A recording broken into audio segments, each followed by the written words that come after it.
I have wandered through this world. Oh, did you hear that? Nod. Yep. No. Oh, you did. Okay. All right. Well, welcome to a wonderful afternoon here in Sababaland. This was supposed to be a trouble-free sort of lecture, but I think we're over all of that now. This is the final author reading of the Dr. Sababa series. And I'm going to repeat some of the things that I've more or less outlined in the first two presentations, just for those people who have never heard about Dr. Sababa. So, what is the Dr. Sababa series about? It's a savage satire about the fast-fading era of the medical savant, succeeded by committees, artificial intelligence algorithms, and the cult of collaboration, extinguishing forever the glory of the clinical knight errant. The first book author reading was in September of 2009, and it took me a year to write that book. The second author reading was in October of last year, and it took me a year to write that book. And this author reading in April obviously didn't take me a year, so I'm getting good at this. A couple of housekeeping details, the ones that Darby and Murray and I haven't already taken care of. You can ask questions via the chat or my website, and somebody will have to relay them to me because I can't hear you. Mute your mics, although you really probably don't have to at this point. There's a FAQ sheet that you can get by just going to my website. And I'd like to thank Murray and Darby for trying yet again to get me on properly, but clearly I'm a Luddite and I can't do this very well. So let's You might have done talk better about last fiction, time. because in my writing of these three books, the concept of fiction is extraordinarily important. Fiction is defined as literature in the form of prose, especially novels that describe imaginary events in people. So in my first book, I had a disclaimer. It says it's a work of fiction. Any similarity to any person dead or alive is purely coincidental and unintended. I mean it. In the second book, I said, I still mean it. And in the third book, I said, you bet I still mean it. So this is what's called a romantic play. It's kind of based on real events, but every character and some of the patient cases were, and there's 256 of them, were actually fictional. Why did I take so long to write this? Well, the topics are complex. It took me a year to just go through all my files. The characters are close to me. I did this job for over 30 years, and it felt like I was back there. One acquires perspective from distance, and I finally just ran out of reasons not to write the thing. So it's written. So in the case books of Dr. Sababa, you really need to know three things. What is Dr. Sababa? Where is Dr. Sababa? And who is Dr. Sababa? Dr. Sababa is a clinical assistant professor at the University of British Columbia. He practices, where is Dr. Sababa? Oh, yeah. He practices in Harbour City, at the Harbour City Regional Hospital.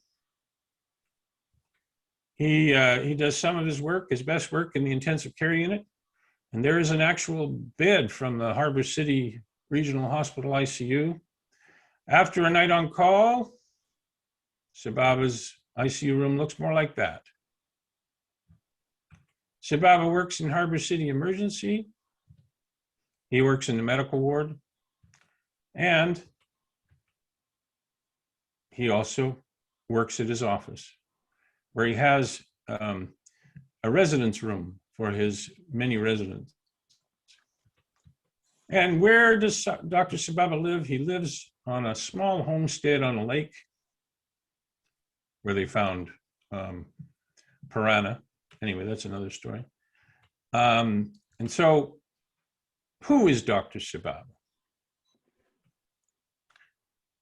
Well, you might ask if Dr. Sababa is normal. Is he boring and uncharismatic? Is he obliging and humble and reverent? Is he selfless? Is he friendly and caring? Is he socially adept? Is he self-critical? And is he polite? Not quite. No, that's not him at all.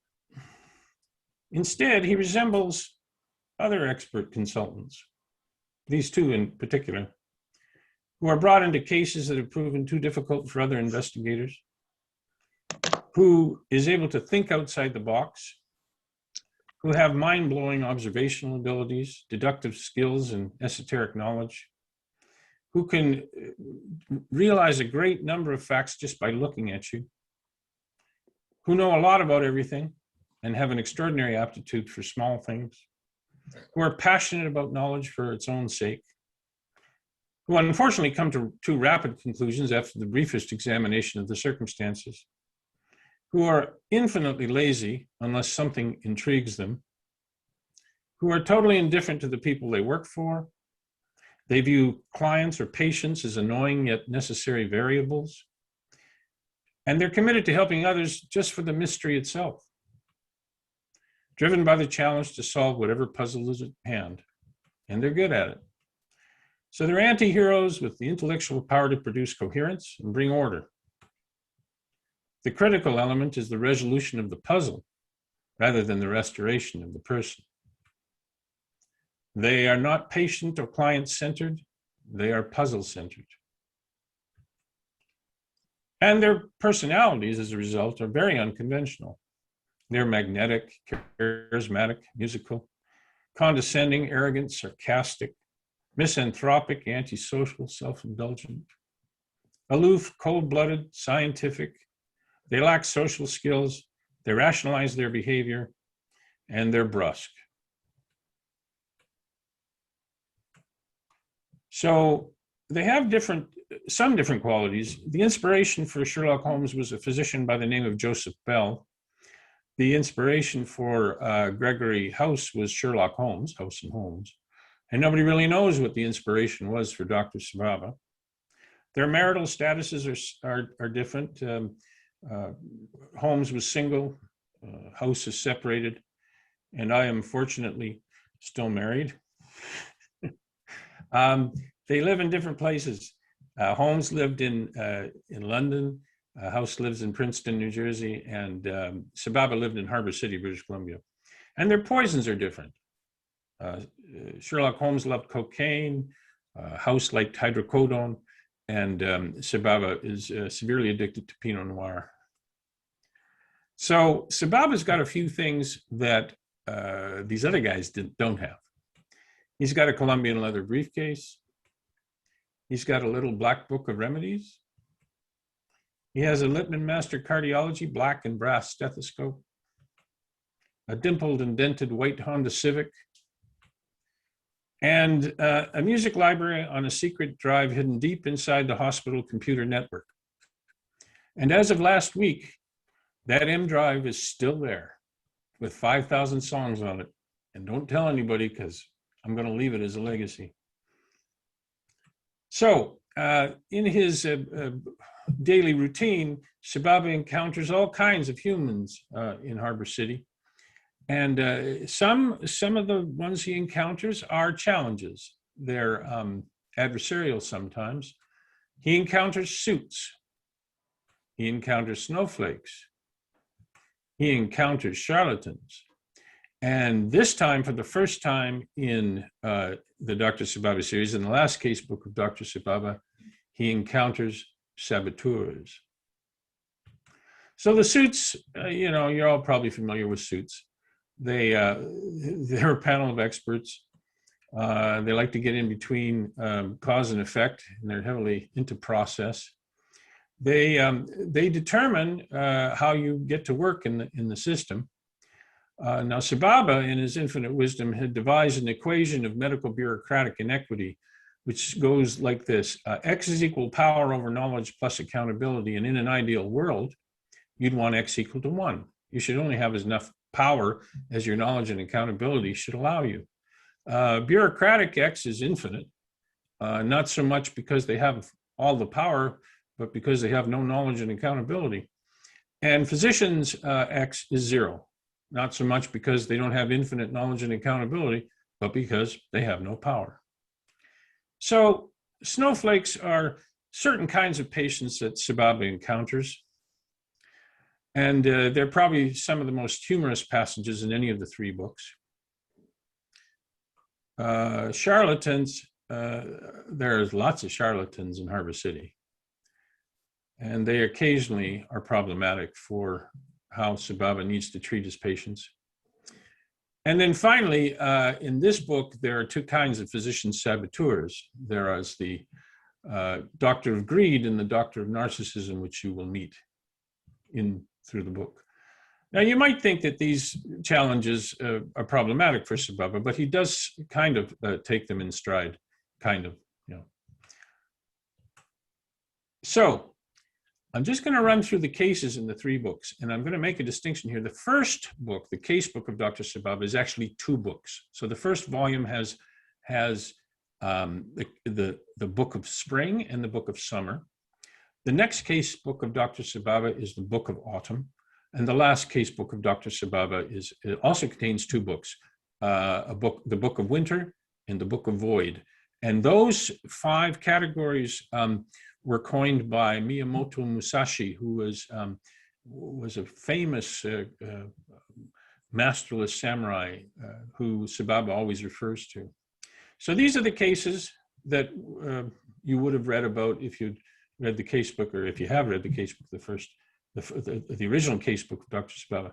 There's the case of the ultimate artery, true story.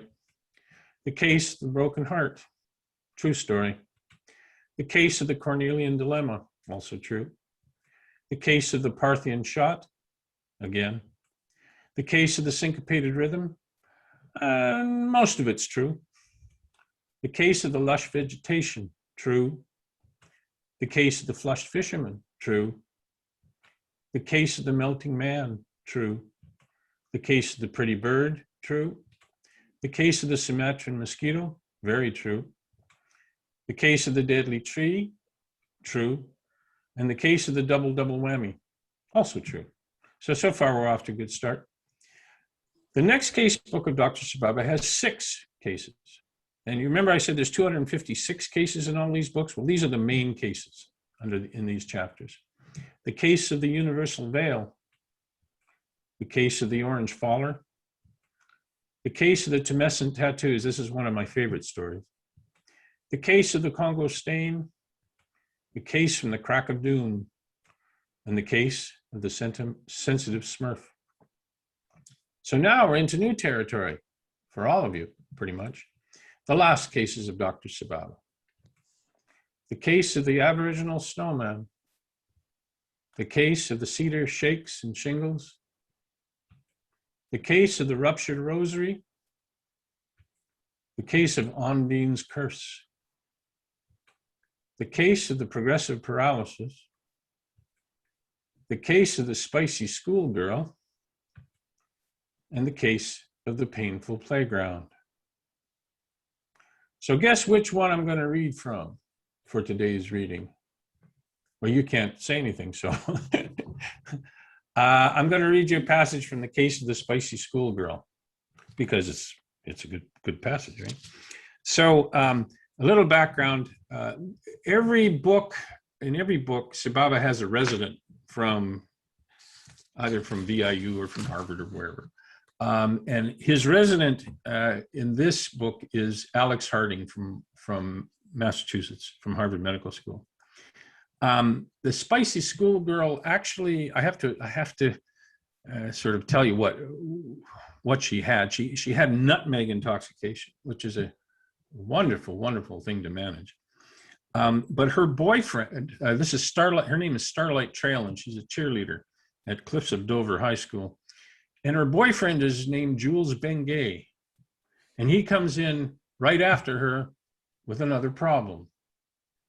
So let me tell you about it. How are you, Miles? Sababa asked. living the dream.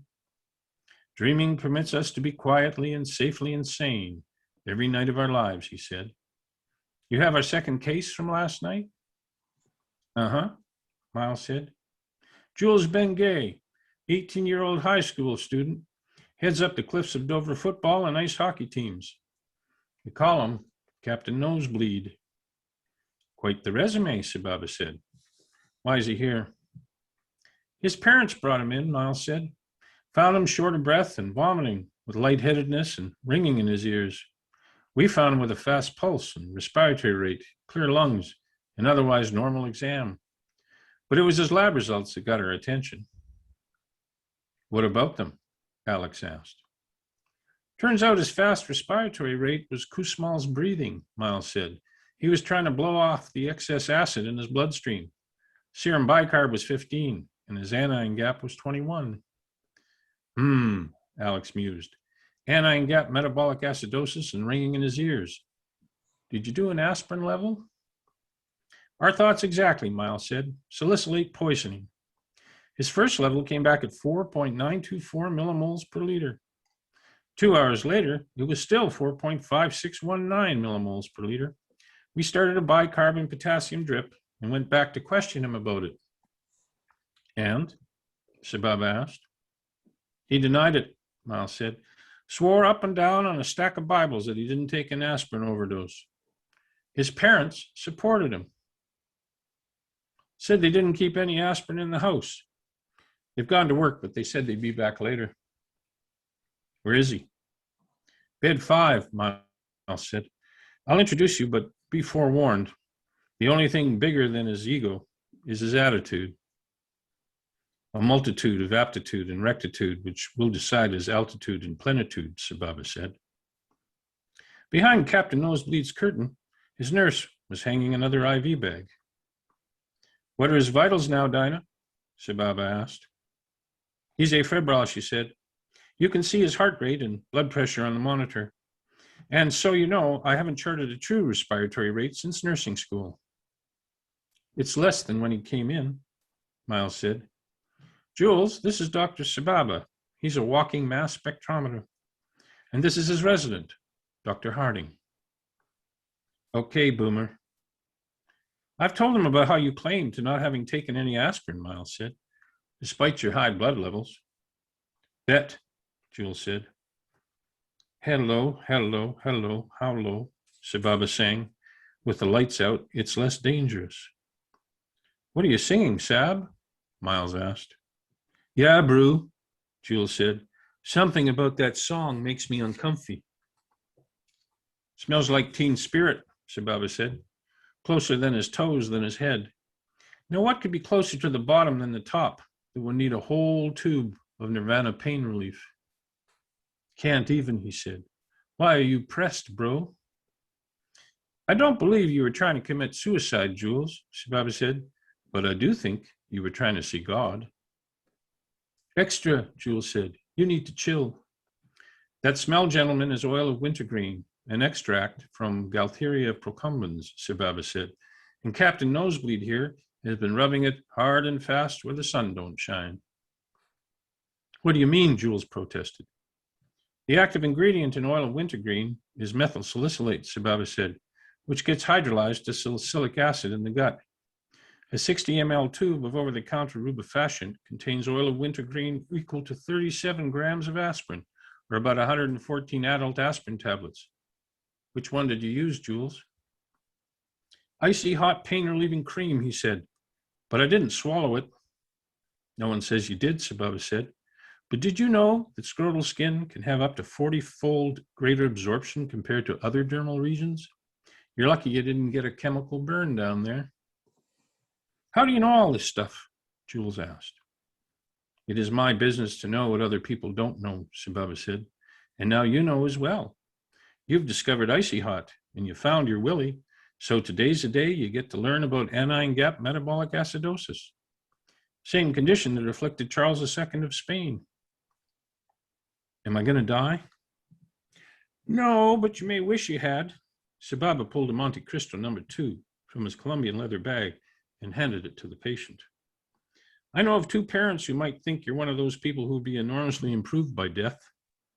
You get that hickey from playing hooky from hockey? What's this, he asked. It's a Cuban cigar, Sababa said. A girl dreams about a bad boy who's gentle only for her. A boy wants a good girl who's naughty only for him. I still don't get it.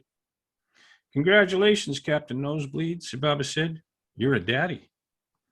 Iconic, Alex said. Eggnog and wintergreen, Sababa mused. It's beginning to look a lot like Christmas.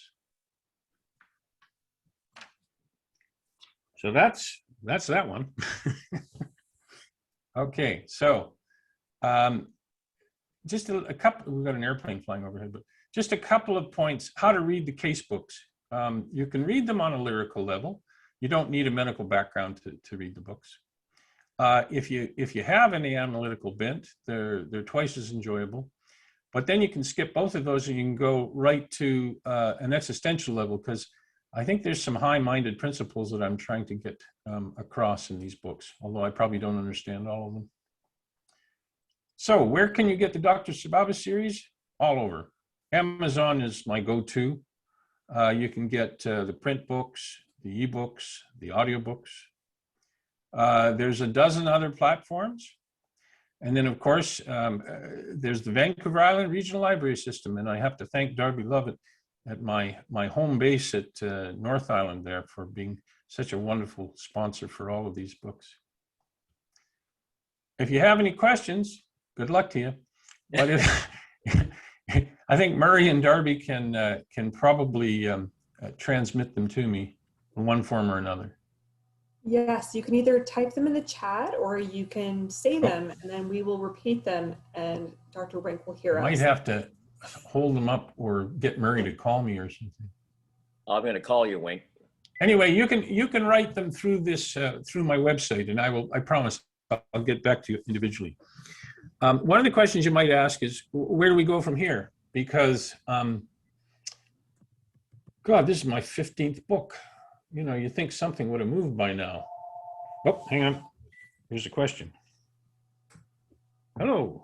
Hey, I'm gonna leave my phone open now so you can talk. So if anybody has any questions, you'll be able to hear them. Okay. All righty. Does anybody have any questions? Sharon asked, will you write any more books? I hope to. I hope to. I've been lucky. You know, every time I thought I was going to disappear off the planet, I got to write another book. I know that's going to run out someday, but I've got 4 more in mind. Any more details about the 4? Yeah, I'm going to do 4 anthologies, an anthology of places I've known, an anthology of people I've known, an anthology of things I've known, and an anthology of ideas I've known. If I get that far, I'll be an old guy. So, you know, hopefully that'll work. Jan is asking, are you the voice on your Audible books?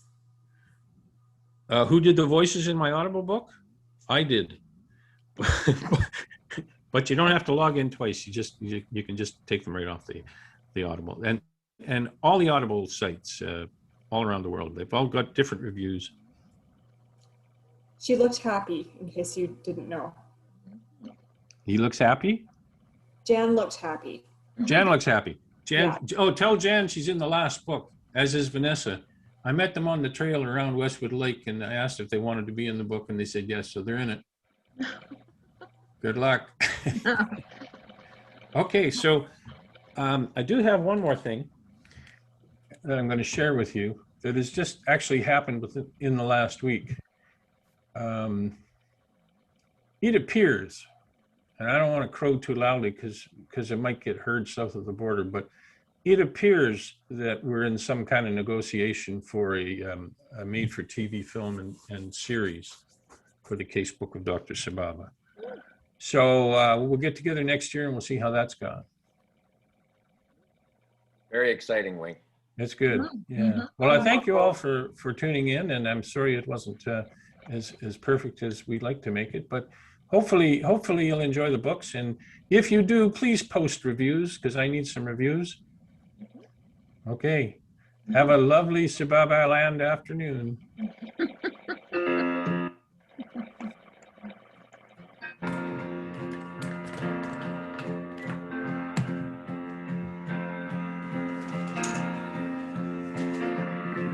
my eyes have seen the years and the slow